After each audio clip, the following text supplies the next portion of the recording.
have contributed to some of the most recent new strategies in this any percent run.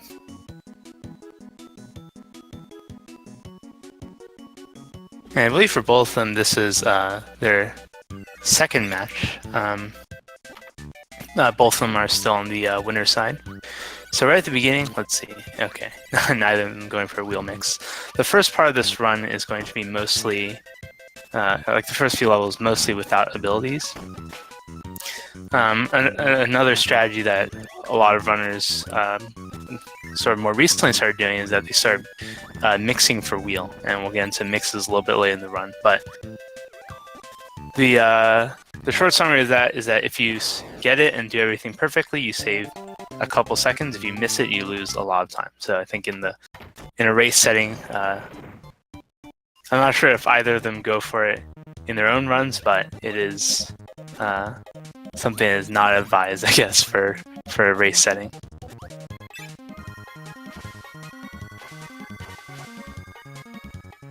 Alright, so we're coming up to the first mini-boss. The strategy for this is pretty simple. All you do is suck in 2 enemies and it creates what's called a double star. And that's enough to kill some of the weaker mini-bosses like Poppy Bros. And the thing about single and double stars is that single stars, well, they do less damage, but also once they hit something, they immediately break. But with double stars, they'll pass through enemies and mini-bosses and so on and so forth.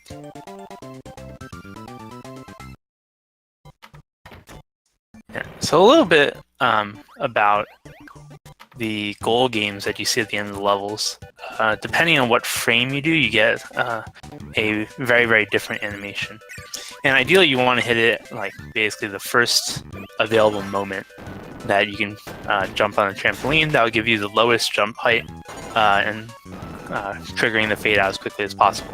Perhaps the worst frame that you can hit for each of these is the one where you slowly climb, you grab the ledge on level 6, and that's like a pretty slow animation. To the point that jumping up higher normally to level 6 is still faster. Alright.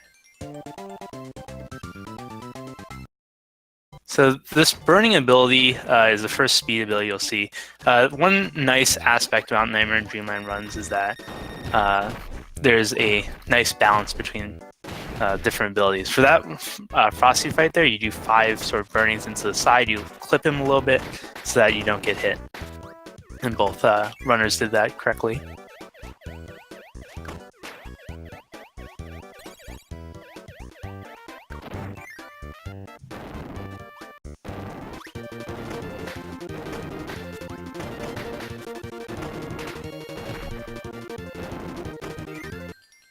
Alright, so now we're coming up to the first boss. Still, runners are roughly tied with each other. And basically all it is just spamming burning. Well, not spamming burning into Wispy Woods. There's a little bit of a timing to because of Wispy's invincibility frames, but essentially it's just running the burning repeatedly. There is pretty much no risk of taking damage there.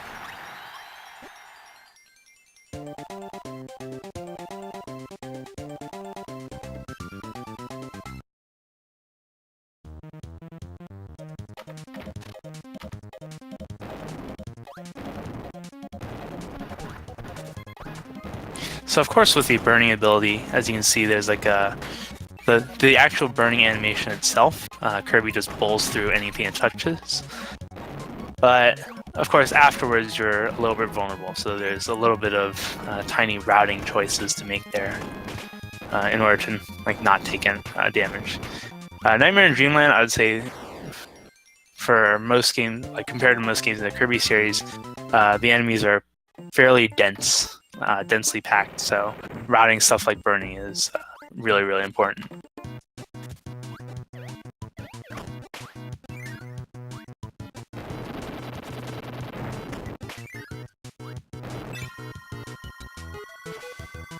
Alright, here's a neat little strategy coming up. What they're going to do is that they're going to discard the star and then create a double star with one of the enemies sitting there.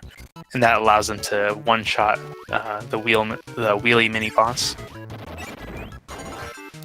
Wheel is as you can see, very good for horizontal movement. One thing about it is that once you're in the wheel form, you cannot jump out of it.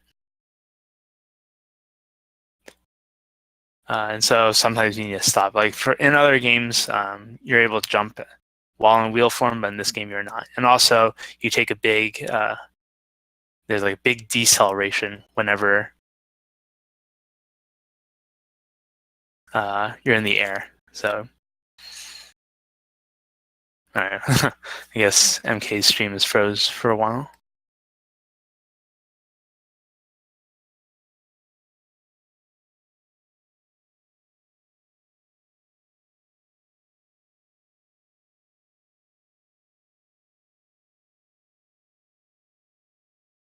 All right, so now Potts is at these arenas or Meta Knights fight. The way that these work is that there are these enemies that spawn, and you need to kill like a certain enemy to get the next one to spawn. So it's there's like a fixed order that you want to do it, and a lot of the times, like using ability, like for example, like wheel is actually not very helpful.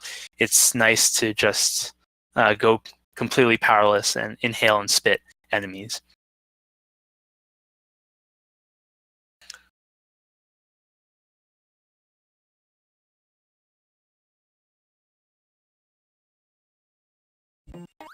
Oh, there we go. All right, so yeah, as you can see, Potts is still maintaining his small lead here. Yeah, well, not all enemies are, or not all abilities are useful for movement. They're definitely strong for attacks. Like Spark is one you'll see in a couple places used for mini bosses.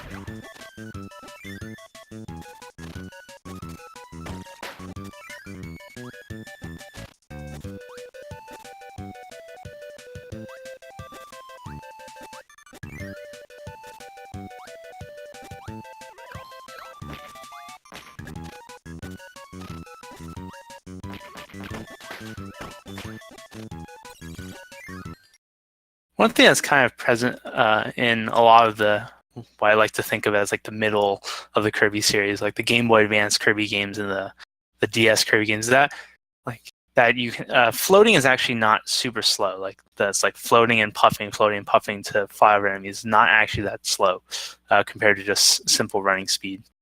I believe like in like a tool assisted setting, like you can actually get like pretty close, if not like at the exact same speed as running.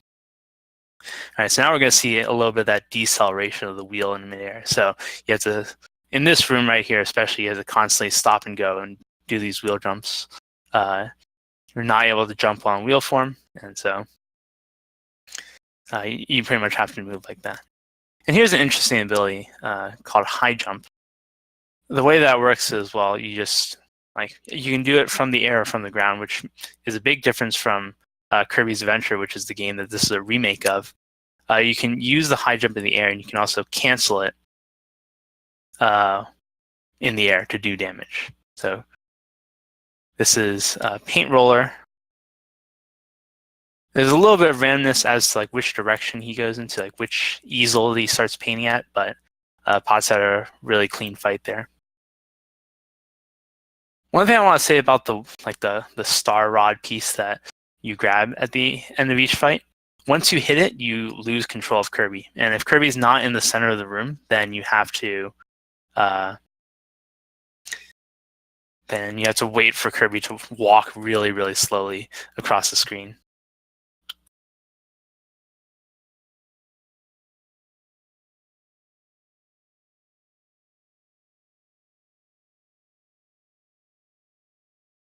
Yeah, Nightmare in Dreamland has a lot of these one-tile gaps, and they can be kind of annoying to deal with.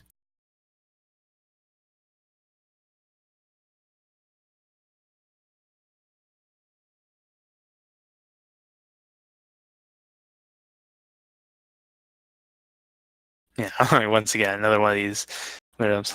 High jump is quite a wild ability, so hitting those gaps is sometimes a little bit tricky. Yeah, like I said, one of the big differences is that you can activate high jump in the air, which makes it very different from the Kirby's Adventure version of high jump, which you can only activate from the ground. But in order to do high jump a second time, you have to hit the ground to sort of refresh it. All right, Potts with a nice jumping slash on that wheelie enemy. All right, this is Bugsy, quite an annoying guy that likes to dance around. All right, Potts, I think, is being extra careful not to take any damage here.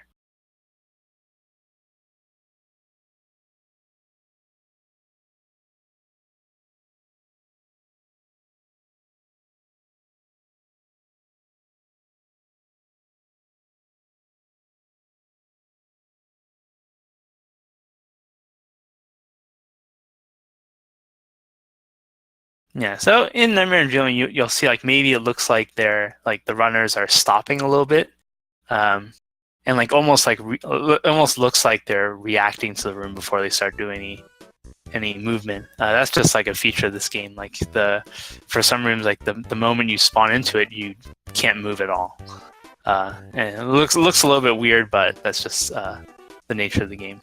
Unfortunately, Pod's got that like that ledge climb on level 6 that I was talking about,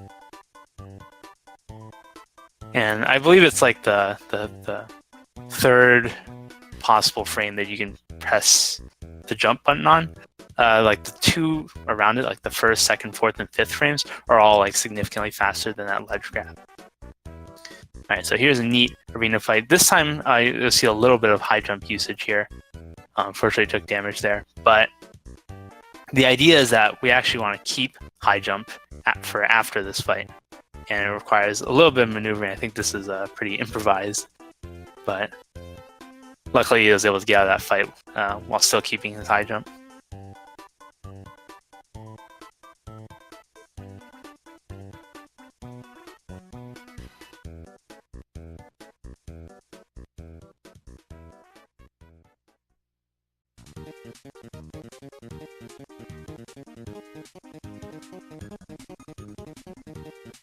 Yeah, it's a little bit about this world butter building, which is, I guess, a big difference from the Kirby's Adventure version.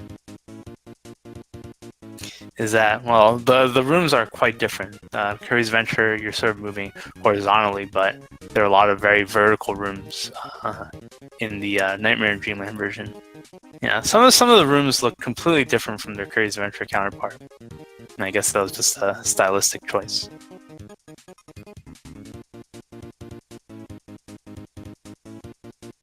All right, so here are these crash bomb enemies.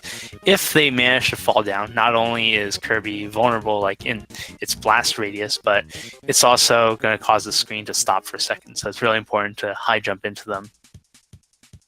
Yeah, so these rooms are in particular different from Kirby's Adventure. Kirby's Adventure is like this long horizontal section where you're spinning around the building, but here in Nightmare and Dreamland, all you have to do is wait for the fog to disappear and then enter the door that opens. So it might be difficult to see, but there are these invisible platforms in these dark rooms. And the whole point is that there's this ability called light that once you use it, it'll show you the layout of the room, it'll brighten up the room. But since this is a speedrun, all of these layouts are memorized, so we never need to use the light ability at all. All right, so now we're coming up to Shine Bright. Oh, Potts is going to guess Moon. Oh, he guesses right. There's a, I guess, 50-50 chance who becomes vulnerable first, or who's attacking you first. And some runners elect to guess. Potts guessed correctly this time, but there are a lot of runners that just elect to stay in the middle. Alright, so now we're coming on to Grape Garden.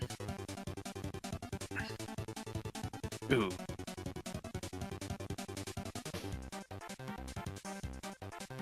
Lost high jump, but that's not going to be too big of a deal. There are sort of two different ideas here on... Oh, that's not good either.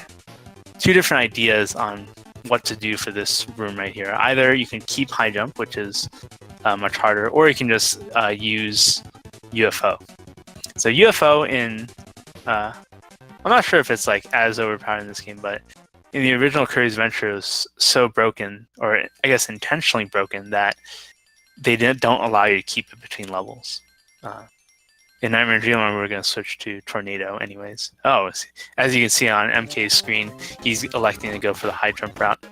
It was recently found that, I guess this is a recent rediscovery in some sense, using the high jump in that outer space room. There's a Japanese runner named Suzuri who held the 100% world record for a while. And he was using high jump in his 80% runs there. And basically getting a better level than anyone else was. So this was just an observation that MK made like maybe yesterday or 2 days ago. And he's already implementing it in runs. Right, this is kind of a random fight here. There are these two Poppy brothers. I want to say like probably 5 hits each. But I'd say most of the time they dance around quite consistently. And basically using the large hitbox for Spark to take care of them. And like they hop around, but if Kirby stands in the right place, he won't take any damage. Right, so this whole time, I guess Potts is just a couple seconds lead over MK.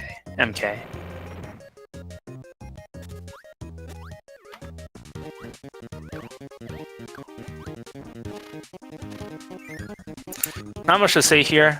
Keeping Spark is just like I think like a little bit of a time save, especially in this room that Potts is in now. You can break those blocks right there and pretty much not have to worry about those enemies. There's also the option of sliding as well. Another crash bomb enemy.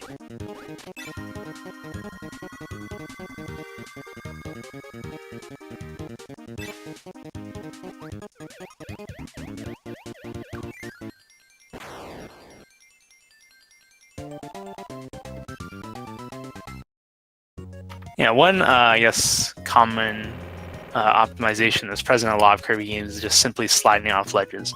The way that sliding usually works is that you get an initial burst of speed and then you decelerate quite rapidly. And if you can sort of cancel out that deceleration by going off a ledge, then you can make use of that small burst of speed. All right.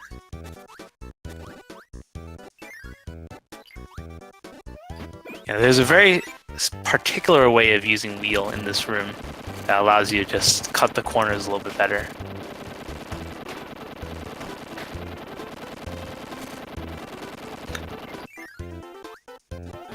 I want to say, like in this game, turning around with wheel is a relatively slow operation. We're gonna see this one use of throw, and it's just to clear out these blocks. Throw is an ability you grab something that you can inhale, and then you hold it behind your back and you can throw it, and it sort of works like a double star. It just bowls through a bunch of those blocks.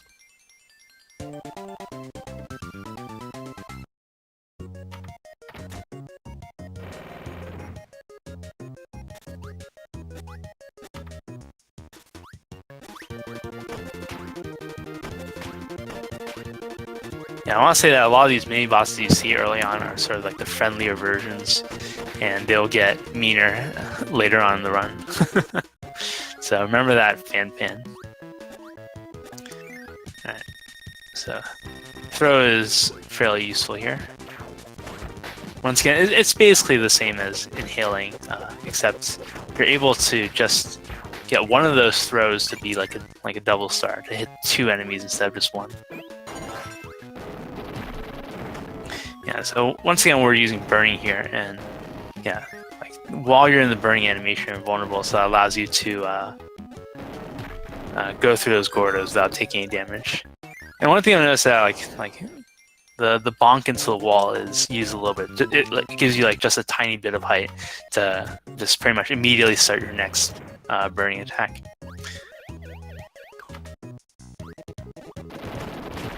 Alright, it was 4-6. Swimming, I want to say in this game is a little bit awkward. Just like the directions that you can go in is a little bit unintuitive, I would say.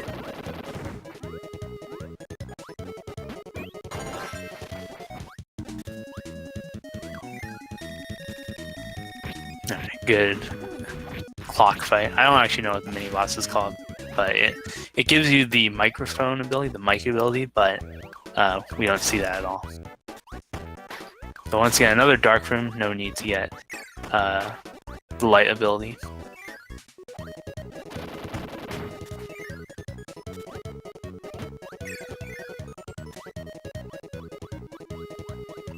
Alright, there's a difference in strat here. Potts is electing to grab the Hydro enemy at the end of 4-6,